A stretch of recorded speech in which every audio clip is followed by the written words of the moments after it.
part mirux li Malta trid tirriforma il-Konvenzjoni ta' Drittijiet tal-Bniedem meta jkollha l-Presidenza tal-Council of Europe.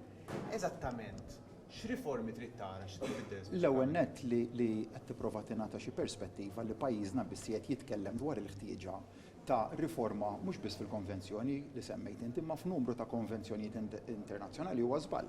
Għaliex jekk tħares biss lejn l-aħħar laqgħa li kellna fi Brussell qabel il-Kunsill il-ġimgħa li għaddiet, kien hemm kull min kien bil-qiegħda madwar il-mejda, jiġifieri il-mexxejja ta' madwar 14 stat membru li kienu bil-qiegħda madwar il-mejda li tħadditna dwar din il-ħtieġa li konvenzjonijiet li jmorru lura l wara t-tieni gwerra dinjija jiġu adattati biex jirriflettu realtà tal-lum anke biex il-qrati li qegħdin jinterpretawhom iridu jinterpretawhom mhux fil-kuntest tat-tieni gwerra dinjija ma fil-kuntest tar-realtajiet tal-lum. Jiġifieri ħanati eżempju konkret. L-inizjattiva li konna tlaqna biha aħna fil-bidu tar-Return Hub Mechanism u li mbagħad allaċċjat magħha l-Italja u komplet tespandija fejn l-immigranti li jidħlu ġewwa l-Italja biftejn mal-Albanija jimxu l-hemmhekk. Nistaqsi x'hemm ħażin li jiġri hekk.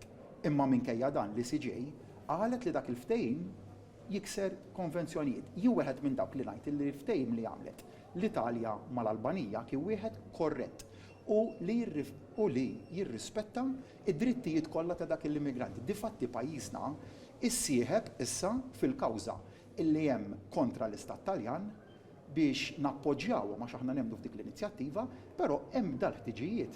Issa x'qed ngħidu aħna min huwa meritevoli tal-ażil dak se jibqa' jieħu l-istess trattament uman u dinjitus li dejjem tajnieh. Ma mhux meritat tal-ażil mhux xort għandu drittijiet tal-bniedem, drittijiet tal-bniedem. U l-poplu Awċi u Malti m'għandux drittijiet u l-Unjoni Ewropea m'għandix drittijiet li tiddeċidi min jidħol fit-territorju tagħha jekk mhux meritevoli tal-ażil.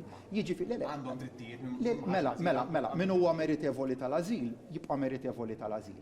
Però mbagħad l-Unjoni Ewropea għandha u dan sentiment komuni ta' madwar il-mejda. Jiġifieri persuna, ħanaqbad persuna li wettqet reat ġewwa pajjiżna. X'jiġifieri aħna ma niddeportawx? Le, jiena ċar illi min iwettaq reati ġewwa pajjiżna awtomatikament jiġi deportat. Imma sfortunatament pata flum konvenzjonijiet joħolqulek diffikultajiet kbar biex tista' tagħmilha. Biex inkunu ċari, il-Konvenzjoni ta' Drittijiet tal-Bniedem hija dritt għall-bniedmin kollha. Inti għal nies li ma kwistawx l-ażil, x'inti temmen li għandhom ikollhom drittijiet tal-bniedem? Le, ħankunu ċari, hawnhekk qed nitkellmu dwar kwistjoni ta' immigrazzjoni irregolari u ma nistax nifhem kif qed nippruvaw nħawdu ħaġa oħra. Jiġifieri, hawnhekk qed nitkellmu dwar immigranti li jitilqu lejn pajjiż jew ieħor tal-Unjoni Ewropea b'mod illegali. Min huwa meritevoli tal-ażil? Ħantik il-policy tagħna x'inhija mal-pajjiżi ta' tluq tagħna li normalment huma tal-Afrika ta' fuq. Min huwa meritevoli tal-ażil jidħol ġewwa pajjiż. Min mhuwiex meritevoli il-politika tagħna tal-prevenzjoni ta' tluq. U hekk kellna suċċess, jiġifieri taqbad l-2019 f'pajjiżna daħlu 3400 immigranti irregolari. Is-sena li għaddiet daħlu 238. Jiġifieri il-politika tagħna fejn tidħol l-immigrazzjoni irregolari minn 3400 niżilni għal 238 is-sena li għaddiet. U hekk tibqa' taħdem dik. Ma mistoqsija kważi yes or no. Nies li applikaw l-ażil u m'għandhomx ażil taħseb li jiġu ripatrijati lejn pajjiżhom. Jiġu ripatrijati. Imma drittijiet għandhom ikollhom. Li ma drittijiet qed titkellem. Tippruvawx tħawdu l-imħuħ. Hawnhekk qegħdin nitkellmu dwar ħadd semmejtlek ir-return hub mechanism. Kulħadd għandu dritt li jiġi trattat b'mod dinjitus u uman. Hawnhekk qed nitkellmu dwar id-dritt li tibqa' ġewwa pajjiż meta m'għandekx dak id-dritt. Jiġifieri, jekk inti m'intix meritevoli tal-ażil, allura u l-politika li diġà qed inħadmu aħna minkejja li kulħadd jiena wara hekk irid nitlaq biex immur il-qorti għax hemm min qed jipprova jixħetni ġo ċella fuq episodju tal-2020. Għadna qegħdin quddiem il-qrati tagħna, ma jimpurtax niddefendiha kif għandi niddefendiha. Min mhux meritevoli tal-ażil, il-politika li diġà qed inħadmu aħna jiġi ritornat lejn pajjiżu. Inċar ħafna fuq dak il-punt. Mela ma tippruvax tikkonvinċini mod toħroġ dik l-politika tagħna fuq l-immigrazzjoni irregolari. Min huwa meritevoli tal-ażil jibqa' hawnhekk sakemm ma jagħmilx reati, min mhuwiex meritevoli irid imur lura lejn pajjiż. L-aħħar mistoqsija fuq din. Il-Konvenzjoni ta' Drittijiet Bniedem hemm diversi artikli ta' Mhux biss li CHR qegħdin nitkellmu konvenzjonijiet oħrajn ukoll. 100%.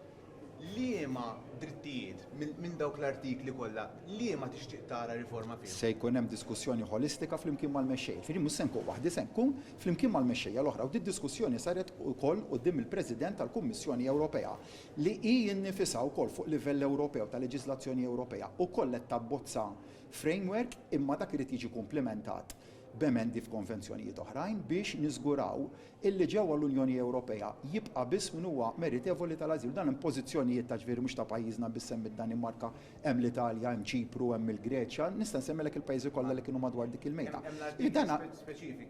U għalhekk li rridu nitħattu pereżempju il-politika tar-ritorn. Il-politika tar-ritorn. Aħna qed ngħidu ġew ġibtek dwarha.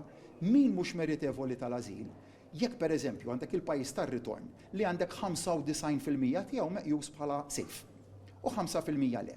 L-interpretazzjoni tal-ICJ qed tgħid li t-totalità ta' dak il-pajjiż hija meqjusa bħala li mhijiex safe. Dik hija żbaljata u għandha raġun il-Prim Ministru Meloni li tikkontestaħħa dik l-interpretazzjoni jekk għandek pajjiż illi l-maġġoranza assoluta tiegħu hija meqjusa bħala safe. Allura dak ikun il-fisser illi il-persuni li jgħixu hemmhekk tista' tirritornhom hemmhekk. U dak huwa waħda mill-punti tal-interpretazzjoni illi rridu nitħattu dwar.